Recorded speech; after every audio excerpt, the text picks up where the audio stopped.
नाज़रीन अज आपां वेखांगे जिहड़ा पिंड उहदा नाम है चक नंबर 205 रेबे रख ब्रांच का यह पिंड जिला लायलपुर दे विच मौजूद है। इस पिंड की हिस्टरी जिहड़ी है वह मिलती है बामणा दे नाल। इस पिंड की आबादकारी दे विच किस जिले तो उठ के आके लोगों ने आके पिंड नूं वसाया। इस पिंड की हिस्टरी इस पिंड का इतिहास बड़ा शानदार है, तुहानूं विखालना है अज दे इस प्रोग्राम च जिहदा नाम है लहिंदे पंजाब दे पिंड। तुसीं साडे नाल जुड़े रहो।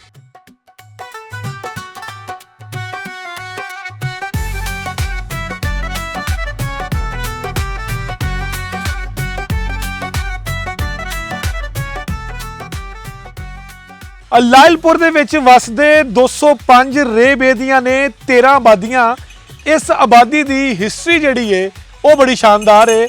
इस आबादी दे विच ज़्यादातर जिहड़ा है पढ़े लिखे लोगों की तादाद मौजूद है। इस तो इलावा अगर असीं गल करिए खेड कबड्डी की तो कबड्डी के सरकड़वे नाँ जिहड़े हैगे ने वो इस पिंड दे विच मौजूद ने। इंटरनैशनल प्लेयर कलीमुल्ला जट दा ताल्लुक भी इस पिंड दे नाल है।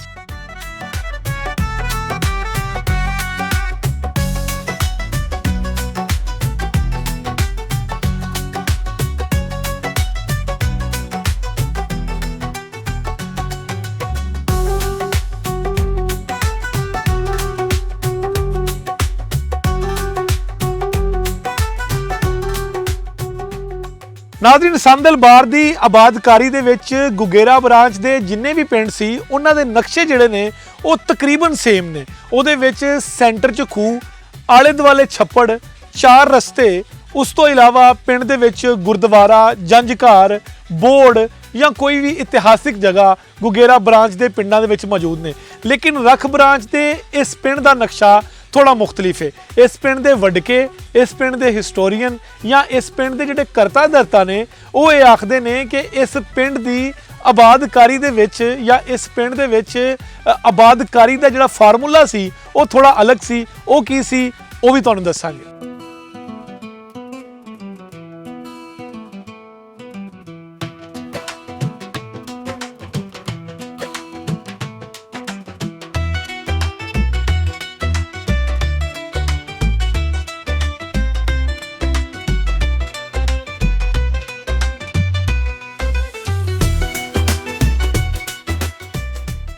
दो सौ 5 रेबे की यह आबादी जिहड़ी है बेशक थोड़े लोगों के मुश्तमिल है पर ये लोग जिहड़े ने वो बड़े शानदार ते बड़े वधिया ने। इत्थे दे लोगों का प्यार मुहब्बत ते सांझ जिहड़ी है वो बड़ी शानदार है। इत्थे दे लोगों का रोज़गार जिहड़ा हैगा वो मुलाजमत दे नाल वाबस्ता है, YBG दे नाल वाबस्ता है, जानवर पालन दे नाल वाबस्ता है। इस तो इलावा इस पिंड दे विच होर किहड़ी खास गल है तुहानूं विखाना।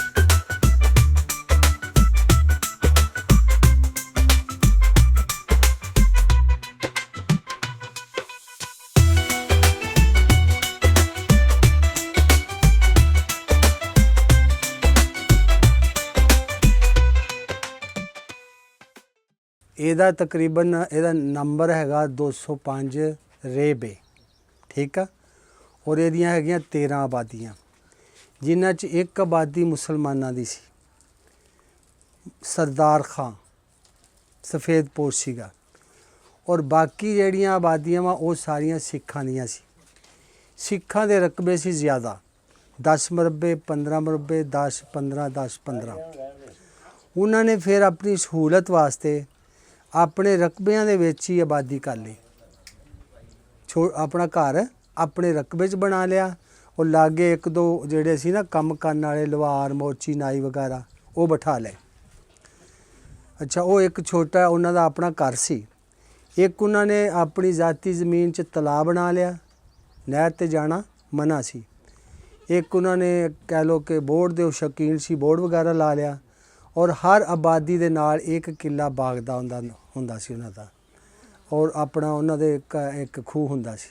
ये 13 आबादियां दे विच इस तरह ही है। जिहड़ा अंग्रेज़ ने 2 मुरब्बे रकबा छड्डिया सी वो इत्थों तकरीबन 3 किलोमीटर है तीर्थ वाला, उत्थे रकबा छड्डिया सी। बाकी पिंडां वर्गों जिद्दां संदलबार दे बाकी पिंड आ सेम इसे तरह उन्हें 2 मुरब्बे रकबा छड्डिया सी। जिहड़ा उन्हां ने कह लो कि सिख इत्थे आ गए और उसकी जरूरत ना रही, बाद चों नीलाम कर दिता। ਜਾਂ ਕੁਝ ਲੋਕਾਂ ਨੇ ਅਲਾਟ ਕਰਵਾ ਲਿਆ। ਜਦੋਂ ਅਸੀਂ ਆਏ ਹਾਂ 1947 ਵਿੱਚ, ਇਹ ਸਿੱਖ ਜਿਹੜੇ ਸੀ ਇਹ ਆਏ ਸੀ 1870 ਵਿੱਚ, ਕਿਉਂਕਿ ਇਹ ਬਾਰ ਆਬਾਦ ਹੋਈ 1870 'ਚ। ਅਸੀਂ ਆਏ ਹਾਂ 1947 'ਚ ਇਸਲਾਮ ਦੀ ਖਾਤਰ ਹਿਜਰਤ ਕਰਕੇ। ਅਸੀਂ ਇਹਨਾਂ ਦੇ ਪਿੰਡਾਂ 'ਚ ਬੈਠ ਗਏ, ਇਹਨਾਂ ਦੇ ਘਰਾਂ ਦੇ ਵਿੱਚ ਬੈਠ ਗਏ। ਇਹਨਾਂ ਦੇ ਜਿਹੜੇ ਘਰ ਸੀਗੇ ਉਹ ਇੱਕ ਕਿਸਮ ਦੇ ਛੋਟੇ ਛੋਟੇ ਪਿੰਡ ਬਣ ਗਏ। ਠੀਕ ਆ, ਪਿੰਡ ਇਸ ਤੋਂ ਬਣ ਗਏ ਕਿ ਸਾਡੀਆਂ ਜ਼ਮੀਨਾਂ ਸੀ 5-5 4-4 8-8 10-10 ਕਿੱਲੇ, ਅੱਧਾ ਮੁਰੱਬਾ। ਉਹ ਰਕਬੇ ਜ਼ਿਆਦਾ ਸੀ ਉਹਨਾਂ ਦੇ, ਸਮਝ ਗਏ ਹੋ। ਇਸ ਤੋਂ ਫਿਰ ਉਹਨਾਂ ਦੇ ਜਿਹੜੇ 13 ਪਿੰਡ ਆ, ਇਹ 13 ਮਤਲਬ 13 ਘਰ ਜਿਹੜੇ ਆ ਉਹ 13 ਡੇਰੇ ਬਣ ਚੁੱਕੇ ਆ। ਇਹ ਜਿਹੜਾ ਡੇਰਾ ਖਾਸ ਕਰ ਜਿੱਥੇ ਤੁਸੀਂ ਬੈਠੇ ਹੋ, ਇਹ ਬਾਹਮਣ ਸੀਗਾ। ਇਹਦੇ 2 ਮੁਰੱਬੇ ਰਕਬਾ ਸੀ, ਇੱਕ ਹੈ ਮੁਰੱਬਾ, ਇੱਕ ਹੈ ਮੁਰੱਬਾ, ਬਸ। ਔਰ ਸਭ ਤੋਂ ਜਿਹੜਾ ਸਟਰੋਂਗ ਸੀਗਾ ਇੱਥੇ ਉਹ ਸੀ ਵਜ਼ੀਰ ਸਿੰਘ। ਇਹ ਨਾਲ ਦੀ ਆਬਾਦੀ ਆ, ਉਹ ਵਜ਼ੀਰ ਸਿੰਘ ਸੀ, ਉਹ ਤਕੜਾ ਹੈ ਸਾਰਿਆਂ ਨਾਲ। ਹਾਂ, ਇਸ ਪਿੰਡ ਦਾ ਜਿਹੜਾ ਅੰਗਰੇਜ਼ ਨੇ ਰਸਤਾ ਛੱਡਿਆ ਨਾ, ਉਹ ਹੈਗਾ ਲਾਠੀਆਂ ਵਾਲੇ ਤੋਂ 205 ਨੂੰ, ਜਾਂ ਫਿਰ ਇੱਥੋਂ ਤੀਰਥ ਵਾਲਾ ਜਿਹੜਾ ਬਾਈਪਾਸ ਉੱਤੇ ਆਉਂਦਾ, ਜਿਹੜਾ ਖੋੜਿਆਂ ਵਾਲੇ ਬਾਈਪਾਸ ਨਿਕਲਦਾ ਨਾ, ਇਹਨੂੰ ਟਰਨ ਦੇ ਕੇ ਰੋਸ਼ਨ ਵਾਲੇ ਝਾਲ ਨੂੰ ਮਿਲਾਤਾ, ਜਦੋਂ ਕਿ ਇਹਦਾ ਸਹੀ ਰਸਤਾ ਜਿਹੜਾ ਉਹ ਡਜਕੋਟ ਆ, ਜਿਹੜਾ ਸ਼ੇਰ ਸ਼ਾਹ ਸੂਰੀ ਨੇ ਬਣਾਇਆ ਸੀ ਨਾ। ਉਹ ਠੁੱਡੀਆਂ ਵੜੈਚਾ ਕੀ ਕਹਿੰਦੇ ਉਹ ਗੁਲਾਮ ਸਾਹਿਬ ਨੂੰ, ਖੁੱਡੀਆਂ ਵੜੈਚਾ। ਇਹ ਖੋੜਿਆਂ ਨਿਕਲਦਾ ਸਿੱਧਾ ਡਜਕੋਟ ਜਾਂਦਾ। ਠੀਕ ਆ, ਔਰ ਇਹਦਾ ਜਿਹੜਾ ਰਸਤਾ ਵਾ 205 ਦਾ, ਇਹ ਉਸ 20 ਲਾਈਨ ਨਾਲ ਅਟੈਚ ਕੀਤਾ। 20 ਲਾਈਨ ਨੇ ਜੜ੍ਹਾਂ ਵਾਲੇ ਕ੍ਰਾਸ ਕੀਤਾ। ਜੜ੍ਹਾਂ ਵਾਲੇ ਤੋਂ ਸਾਡਾ ਫੈਸਲਾਬਾਦ ਦਾ ਰਸਤਾ, ਇੱਧਰ ਨੂੰ ਨਹਿਰ 'ਤੇ ਚੜ੍ਹਨਾ ਮਨਾ, ਜਿੰਨੇ ਰਸਤੇ ਸਭ ਮਨਾ ਹੈ। ਇਸ ਹਾਂਜੀ, ਇਸ ਪਰ 47 ਤੋਂ ਪਹਿਲੋਂ ਦੀ ਇਹਦੀ ਉਹ ਜਿਹੜੀ ਸੀ ਨਾ ਬਾਕੀ ਪਿੰਡਾਂ ਵਾਲੀ ਸ਼ਕਲ, ਜਿਸ ਤਰ੍ਹਾਂ ਗੱਟ ਵਾਲਾ ਵਾ, ਲਾਠੀਆਂ ਵਾਲਾ ਵਾ, ਜਾਂ ਬਸ ਸਾਂਦਲਬਾਦ ਦੇ ਬਾਕੀ ਪਿੰਡ ਆ, ਉਹ ਨਹੀਂ ਸੀ ਹੈ ਇਹਦੀ, ਕਿਉਂਕਿ ਆਪਣੇ ਆਪਣੇ ਡੇਰੇ 'ਤੇ ਬੈਠੇ ਸੀ। ਔਰ ਜ਼ਾਤੀ ਖੂਹ, ਜ਼ਾਤੀ ਖਰਾਸ਼ ਵਗੈਰਾ, ਔਰ ਜ਼ਾਤੀ ਛੱਪੜ, ਜ਼ਾਤੀ ਬਾਗ ਆਪਣੀ ਜ਼ਮੀਨ 'ਚ। ਜਿਹੜਾ ਗੌਰਮੈਂਟ ਨੇ 2 ਮੁਰੱਬੇ ਰਕਬਾ ਛੱਡਿਆ ਸੀ, ਅੰਗਰੇਜ਼ ਦਾ ਵਾਅਦਾ ਹੁੰਦਾ ਸੀ ਕਿ ਤੁਸੀਂ ਬੈਠੋ, ਤੁਹਾਨੂੰ ਮਸਜਿਦ ਵੀ ਬਣਾ ਕੇ ਦੇਵਾਂਗੇ, ਗੁਰਦੁਆਰਾ ਵੀ ਬਣਾ ਕੇ ਦੇਵਾਂਗੇ, ਤੁਹਾਨੂੰ ਖੂਹ ਵੀ ਲਾ ਕੇ ਦੇਵਾਂਗੇ, ਔਰ ਤੁਹਾਨੂੰ ਅਸੀਂ ਲੁਹਾਰ ਵੀ ਦੇਵਾਂਗੇ, ਬਾਕੀ ਨਾਈ ਮਰਾਸੀ ਮੋਚੀ ਵਗੈਰਾ ਸਾਰੇ ਦੇਵਾਂਗੇ। ਠੀਕ ਆ, ਉਹ ਪਿੱਛੋਂ ਹਿੰਦੁਸਤਾਨ 'ਚੋਂ ਇੱਕ ਪਿੰਡ ਇੱਕ ਹੀ ਬਰਾਦਰੀ ਦਾ ਉੱਠ ਕੇ ਆਣ ਕੇ ਤੋਂ ਉੱਥੇ ਬੈਠ ਜਾਂਦਾ ਸੀ। ਇੱਥੇ ਮੁਕਤ ਲੋਕ ਬੈਠੇ, ਔਰ ਉਹਨਾਂ ਨੇ ਆਪਣੀ ਜ਼ਾਤੀ ਜ਼ਮੀਨ ਦੇ ਵਿੱਚ ਜਿਹੜੀ ਸੀ ਨਾ ਆਪਣੀ ਜ਼ਰੂਰੀਅਤ ਤੇ ਜ਼ਿੰਦਗੀ ਦੀਆਂ ਚੀਜ਼ਾਂ ਪੂਰੀਆਂ ਕਰ ਲਈਆਂ। ਜਿਹੜਾ ਅੰਗਰੇਜ਼ ਨੇ ਛੱਡਿਆ ਸੀ ਨਾ, ਦੇਖੋ ਅੱਜ ਕੋਈ ਟਾਊਨ ਕੱਟਦਾ ਤੇ ਪਲਾਟ ਖਰੀਦਣ ਵਾਲਿਆਂ ਨੂੰ ਕਹਿੰਦੇ ਆ ਕਿ ਯਾਰ ਬਾਉਂਡਰੀ ਵੀ ਕਰਾਂਗੇ, ਤੁਹਾਨੂੰ ਗੈਸ ਵੀ ਦੇਵਾਂਗੇ, ਤੁਹਾਨੂੰ ਬਿਜਲੀ ਵੀ ਦੇਵਾਂਗੇ। ਠੀਕ ਆ, ਉਹ ਇਸ ਤਰ੍ਹਾਂ ਲੋਕਾਂ ਨੂੰ ਬਿਠਾ ਕੇ ਨਾ, ਤੇ ਇਹ ਉਹਨਾਂ ਨੂੰ ਕਹਿੰਦਾ ਸੀ ਕਿ ਤੁਹਾਨੂੰ ਅਸੀਂ ਦੇਵਾਂਗੇ, ਨਹਿਰ ਵੀ ਦੇਵਾਂਗੇ, ਖੂਹ ਵੀ ਲਾ ਕੇ ਦੇਵਾਂਗੇ, ਖਰਾਸ਼ ਵੀ ਦੇਵਾਂਗੇ, ਔਰ ਸਾਰਾ ਤੁਹਾਡਾ ਕਰਾਂਗੇ ਇੰਤਜ਼ਾਮ, ਤੁਸੀਂ ਬੈਠੋ। ਸਮਝ ਗਏ ਹੋ ਨਾ। ਹੁਣ ਜਦੋਂ ਇਹ ਅੰਗਰੇਜ਼ ਸਿੱਖ ਸਾਡੇ ਇੱਥੇ ਦੇ 205 ਦੇ ਇੱਕ ਜਗ੍ਹਾ 'ਤੇ ਬੈਠੇ ਹੀ ਨਹੀਂ, ਇਸ ਕਰਕੇ ਉਹਨੇ ਖੂਹ ਨਹੀਂ ਲਾਇਆ। ਸਮਝ ਗਏ। ਇਹਨਾਂ ਨੇ ਆਪਣੀ ਜ਼ਰੂਰਤ ਦੇ ਤਹਿਤ ਕਿਸੇ ਛੋਟਾ ਲਾ ਲਿਆ, ਕਿਸੇ ਵੱਡਾ ਲਾ ਲਿਆ। ਨਹਿਰ 'ਤੇ ਜਾਣਾ ਮਨਾ ਸੀ।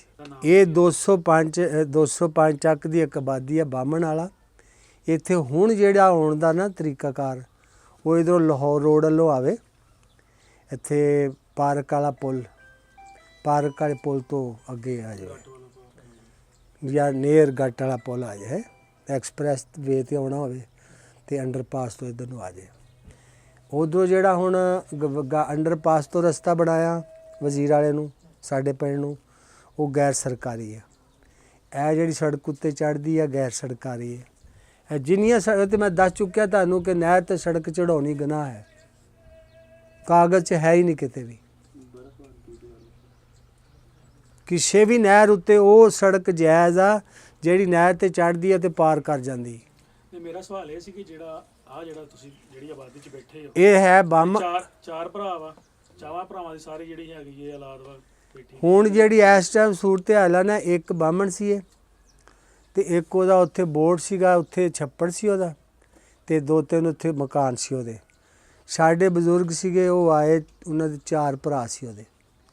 ਉਹ ਪਿੱਛੇ ਗੱਡੇ ਲੈ ਕੇ ਆ ਰਹੇ, ਪਹਿਲੋਂ ਉਹ ਬਹਿ ਗਏ ਜੜਾ ਇਹਦੇ ਕਰੀਬ, ਕਿਸੇ ਨੇ ਦੱਸਿਆ ਇੱਥੇ ਪਾਣੀ ਨਹੀਂ ਚੰਗੇ, ਅੱਗੇ ਚਲੇ ਜਾਓ। ਪਿੱਛੇ ਖੂਹ ਖਾਹ ਚਲਾਉਂਦੇ ਸੀ, ਬੋਰ ਸੀਗੇ ਖੂਹਾਂ ਤੋਂ। ਉਹਨਾਂ ਸੋਚਿਆ ਉੱਥੇ ਚੱਲੀਏ ਜਿੱਥੇ ਨਹਿਰ ਆ।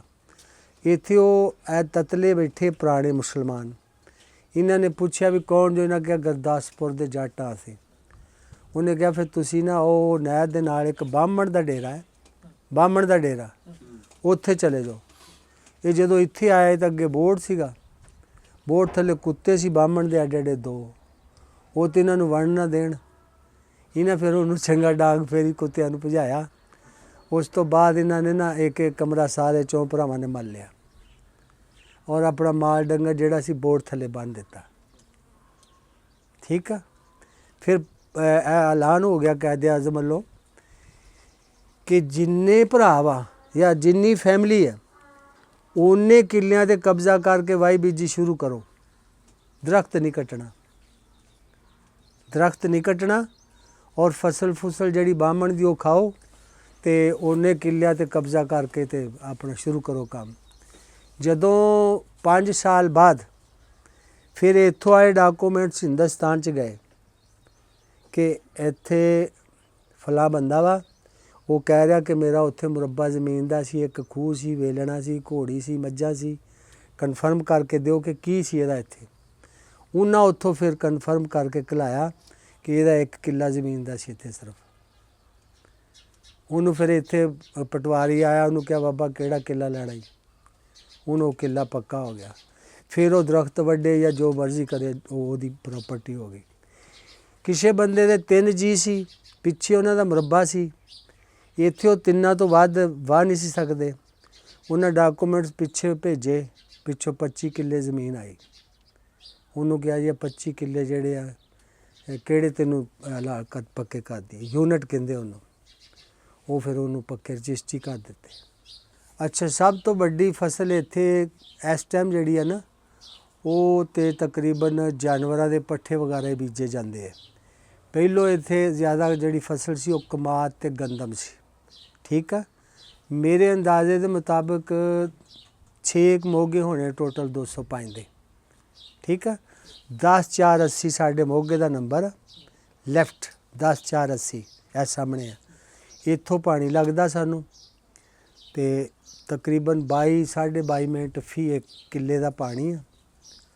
ਤੇ ਜ਼ਿਆਦਾ ਫਸਲ ਫੁਸਲ ਜਿਹੜੀ ਆ ਨਾ ਉਹ ਇੱਦਾਂ ਦੀ ਆ ਕਿ ਜਿਹੜੀ ਜਾਨਵਰਾਂ ਦੀ ਜ਼ਰੂਰਤ ਪੂਰੀ ਕਰੇ। 10 ਮੁਰੱਬੇ ਹੁੰਦੇ ਸਫੇਦ ਪੋਸ਼ ਦੇ।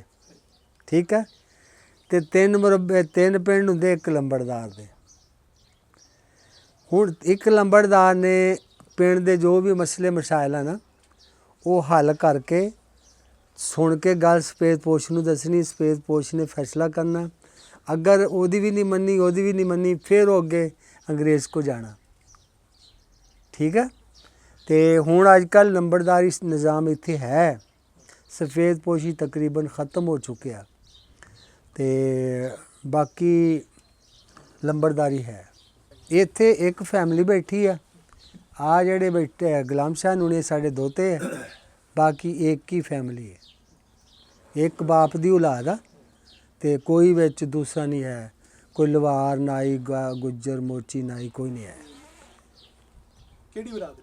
ਜੱਟ ਬਰਾਦਰੀ ਗੁਰਦਾਸਪੁਰੀ ਜੱਟ ਗੁਰਦਾਸਪੁਰੀਏ ਗਾਦੜੀ ਕੋ ਸਾਡੇ ਵਾਲਦ ਸਾਹਿਬ ਦਾਦਾ ਜੀ ਦਾ ਲਿਖਿਆ ਹੁੰਦਾ ਸੀ ਫਜ਼ਲਦੀਨ ਗਾਦੜੀ ਗੁਰਦਾਸਪੁਰੀਆ ਜੱਟ ਗਾਦੜੀ ਗੁਰਦਾਸਪੁਰੀਆ। ਸਾਡੇ ਪਿੰਡ ਦੇ ਵਿੱਚ ਕੋਈ ਖਾਸ ਅੱਲਾ ਦੀ ਰਹਿਮਤ ਆ। ਕੋਈ ਇਸ ਤਰ੍ਹਾਂ ਮਿੱਟੀ ਪਾਣੀ ਦੀ ਤਸੀਰ ਸਮਝ ਲਓ ਕਿ ਇੱਥੇ ਹਾਈ ਕੁਆਲੀਫਾਈਡ ਮੇਰਾ ਭਾਈ ਹੋ ਗੁਜ਼ਰਿਆ ਡਾਕਟਰ ਅਬਦੁਲ ਗਫੂਰ ਜਿਹਨੇ 14 ਕਿਤਾਬਾਂ ਲਿਖੀਆਂ। PhD ਅਮਰੀਕਾ ਤੋਂ ਸੀ, DCS ਅਮਰੀਕਾ ਤੋਂ ਸੀ ਔਰ 4 ਕਿਤਾਬਾਂ ਜਿਹੜੀਆਂ ਐਗਰੀਕਲਚਰ ਯੂਨੀਵਰਸਿਟੀ ਪੜ੍ਹਾਈਆਂ ਜਾਂਦੀਆਂ ਜਿਹੜੀਆਂ ਵਿੱਚੋਂ 10 ਸੀ ਰਿਜੈਕਟ ਹੋ ਗਈਆਂ। ਠੀਕ ਹੈ। ਉਸ ਤੋਂ ਬਾਅਦ ਮਾਸ਼ਾਅੱਲਾ ਮੁੰਡੇ ਵਾਰਡਨ ਦੇ ਵਿੱਚ ਵੀ ਹੈ। ਫਿਰ ਹਾਈਐਸਟ ਆ ਬੈਠਾ ਸਾਡਾ ਇੰਟਰਨੈਸ਼ਨਲ ਕਲੀਮੁੱਲਾ। ਠੀਕ ਹੈ। ਕਬੱਡਾ ਇੰਟਰਨੈਸ਼ਨਲ ਹੈ ਵੀ। ਤੇ ਫਿਰ 3-4 ਮੁੰਡੇ ਪੁਲਿਸ ਵਿੱਚ ਆ, 1-2 ਪ੍ਰੋਫੈਸਰ ਆ। ਇੱਕ ਮੁੰਡਾ ਅਸਿਸਟੈਂਟ ਐਜੂਕੇਸ਼ਨ ਅਫੀਸਰ ਆ ਭਤੀਜਾ ਮੇਰਾ, ਸਾਰੇ ਭਤੀਜੇ ਹੀ ਆ। ਤੇ ਇਹ ਮਤਲਬ ਕਹਿ ਲਓ ਕਿ ਆਮ ਪਿੰਡਾਂ 'ਚ ਸ਼ਾਇਦ ਇੰਨੇ ਕੁਆਲੀਫਾਈਡ ਲੋਕ ਨਹੀਂ ਹੈ। ਸਾਡੇ ਪਿੰਡ ਦੇ ਵਿੱਚ ਬਿਲਕੁਲ ਕੋਈ ਦੁਸ਼ਮਣੀ ਨਹੀਂ ਹੈ ਇੱਕ ਦੂਸਰੇ ਨਾਲ, ਤੇ ਬਲਕਿ ਅੱਜ ਤੋਂ ਕੁਝ ਸਾਲ ਪਹਿਲੋਂ ਅਗਰ ਕੋਈ ਮਸ਼ਕੂਕ ਬੰਦਾ ਰਾਤ ਨਜ਼ਰ ਆਵੇ ਨਾ, ਤੇ ਸਾਡੇ ਬੱਚੇ ਬਲਕਿ ਜ਼ਨਾਨੀਆਂ ਵੀ ਨਾ ਉਹ ਚੜ੍ਹ ਜਾਂਦੀਆਂ ਸੀ ਕਮਾਦਾਂ ਦੇ ਵਿੱਚ ਵੀ ਉਹਨੂੰ ਫੜਨਾ ਵਾ। ਕਿਸੇ ਨੂੰ ਕੋਈ ਤਕਲੀਫ ਪਹੁੰਚਦੀ ਹੈ ਸਾਰੀ ਆਬਾਦੀ ਇਕੱਠੀ ਹੋ ਜਾਂਦੀ ਹੈ, ਤੇ ਕੋਈ ਕਿਸੇ ਨੂੰ ਇਖਤਲਾਫ ਨਹੀਂ ਹੈ। ਅਗਰ ਮੈਨੂੰ ਕੋਈ ਮੇਰੇ ਬੱਚੇ ਨੂੰ ਮਸਲਾ ਬਣਦਾ, ਗੁਲਾਮ ਸਿੰਘ ਨੂੰ ਨਹੀਂ ਘਰ ਇਹਨਾਂ ਨੂੰ ਸੰਭਾਲ ਲੈਣਾ, ਇਹਨਾਂ ਦੇ ਕੋਈ ਬਣਦਾ ਮੈਂ ਘਰ ਆ ਮੈਂ ਸੰਭਾਲ ਲੈਣਾ, ਠੀਕ ਆ। ਇੱਕ ਦੂਸਰੇ ਨੂੰ ਪੂਰਾ ਸਪੋਰਟ ਕਰਦੇ ਆ, ਕੋਈ ਦੁਸ਼ਮਣੀ ਨਹੀਂ ਹੈ। ਤਕਰੀਬਨ ਇਸ ਟਾਈਮ ਮੇਰੀ ਜਿਹੜੀ ਫੇਵਰਟ ਗੇਮ ਹੈ ਨਾ ਉਹ ਤਾਂ ਸੀ ਫੁੱਟਬਾਲ ਅਤੇ ਵਾਲੀਬਾਲ। ਉਹ ਫਿਰ ਇੱਧਰ ਮੈਂ ਕੋਸ਼ਿਸ਼ ਕੀਤੀ ਸ਼ੁਰੂ ਦੇ ਵਿੱਚ ਕਿ ਮੈਟ੍ਰਿਕ ਲੈਵਲ 'ਤੇ ਡਿਸਟ੍ਰਿਕਟ ਲੈਵਲ 'ਤੇ ਮੇਰੀ ਟੀਮ ਦੇ ਵਿੱਚ ਸਿਲੈਕਟ ਸਾਂ। ਉਹ ਗਾਂ ਚੱਲਿਆ ਨਹੀਂ ਸਿਲਸਿਲਾ, ਮੁੰਡੇ ਨਹੀਂ ਸੀ ਇੰਟਰਸਟ ਲੈਂਦੇ। ਫਿਰ ਇੱਧਰ ਕਬੱਡੀ ਵਾਲੇ ਪਾਸੇ ਇਹ ਜਿਹੜੇ ਆਪਣਾ ਕਲੀਮੁੱਲਾ ਸਾਹਿਬ ਬੈਠੇ ਆ, ਇਹਨਾਂ ਦੇ ਦਾਦਾ ਜੀ ਕਬੱਡੀ ਖੇਡਦੇ ਸੀਗੇ, ਘੁਲਦੇ ਸੀਗੇ, ਵਾਲਿਦ ਸਾਹਿਬ ਇਹਨਾਂ ਦੇ ਘੁਲਦੇ ਸੀਗੇ, ਔਰ ਉਸ ਲੈਵਲ ਉਸ ਵਕਤ ਦੇ ਵਿੱਚ ਟੌਪ 'ਤੇ ਸੀ ਉਹ ਵੀ। ਤੇ ਫਿਰ ਇੱਕ ਕਹਿ ਲਓ ਕਿ ਅੱਗੇ ਚਾਚਾ ਸੀ ਇਹਦਾ, ਇਹਨੇ ਵੀ ਬੜਾ ਟੌਪ ਕੀਤਾ ਆਪਣੇ ਕਬੱਡੀ ਵਿੱਚ। ਤੇ ਉਸ ਤੋਂ ਬਾਅਦ ਫਿਰ ਇਹਨਾਂ ਦੇ ਵਿੱਚ ਇੱਕ ਖਾਨਦਾਨੀ ਜਿਹੜਾ ਨਾ ਕਬੱਡੀ ਵਾਲਾ ਜਜ਼ਬਾ, ਜੋਸ਼ੋ ਖਰੋਸ਼, ਉਹ ਸ਼ੌਕ, ਉਹ ਜਿੱਦਾਂ ਉਹਨੇ ਆਖਿਆ ਸੀ ਰਾਂਝਾ ਰਾਂਝਾ ਕਰਦੀ ਮੈਂ ਆਪੇ ਰਾਂਝਾ ਹੋਈ, ਸੱਦੋ ਮੈਨੂੰ ਈਦੋ ਰਾਂਝਾ ਤੇ ਹੀ ਨਾ ਸੱਦੋ ਕੋਈ। ਇਹ ਕੌਡੀ ਕੌਡੀ ਕਰਦਿਆਂ ਇਹਨਾਂ ਦੇ ਅੰਦਰ ਇੱਕ ਇੱਕ ਬਲੱਡ 'ਚ ਕੌਡੀ ਜਿਹੜੀ ਉਹ ਰਚੀ, ਔਰ ਅੱਲਾ ਨੇ ਇਹਨਾਂ ਨੂੰ ਸਿਲਾ ਦਿੱਤਾ ਕੌਡੀ ਦਾ। ਇਹ ਆਪਣੇ ਤੌਰ 'ਤੇ ਜਦੋਂ ਕੋਈ ਜ਼ਰੂਰਤ ਪੈਂਦੀ ਆ, ਇਸ ਤਰ੍ਹਾਂ ਦਾ ਕੋਈ ਮਸਲਾ ਹੋਵੇ, ਤੇ ਇੱਥੋਂ ਆਪਣੀ ਆਬਾਦੀ ਦੇ ਕੋਈ ਸਿਲੈਕਟ ਤਾਂ ਨਹੀਂ ਕੀਤੇ, 2-4 ਸਿਆਣੇ ਬੰਦੇ ਬੈਠਦੇ ਆ ਮਸਲਾ ਹੱਲ ਕਰਨ।